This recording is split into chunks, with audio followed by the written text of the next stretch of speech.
حضرت عبداللہ بن زبیر رضی اللہ عنہما سے روایت ہے کہ ایک انصاری آدمی نے رسول اللہ صلی اللہ علیہ وسلم کی خدمت میں حضرت زبیر رضی اللہ عنہ کے خلاف ہیرا کی ان برساتی ندیوں کے متعلق دعویٰ پیش کیا جن سے وہ کھجوروں کے باغات کو سیراب کرتے تھے۔ انصاری نے کہا، پانی چھوڑ دو کہ گزر کر میرے کھیت میں آ جائے۔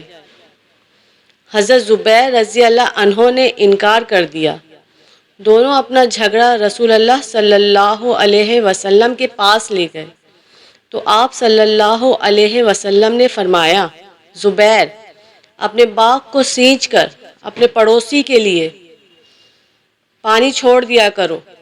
انصاری نے ناگواری کا اظہار کیا اور کہا، اے اللہ کے رسول، آپ نے یہ فیصلہ اس لیے کیا ہے کہ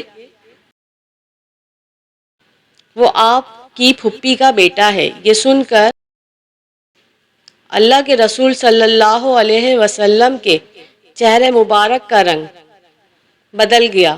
پھر فرمایا، زبیر کو پانی دو، پھر پانی کو روکے رکھو حتیٰ کہ منڈیروں تک پہنچ جائے اور باغ خوب سیراب ہو جائے۔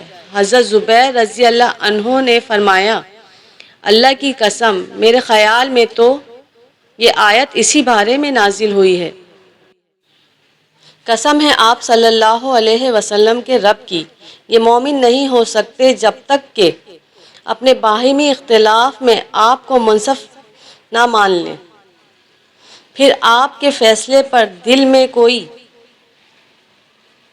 ناگواری بھی محسوس نہ کریں اور اسے پوری طرح تسلیم کر لیں۔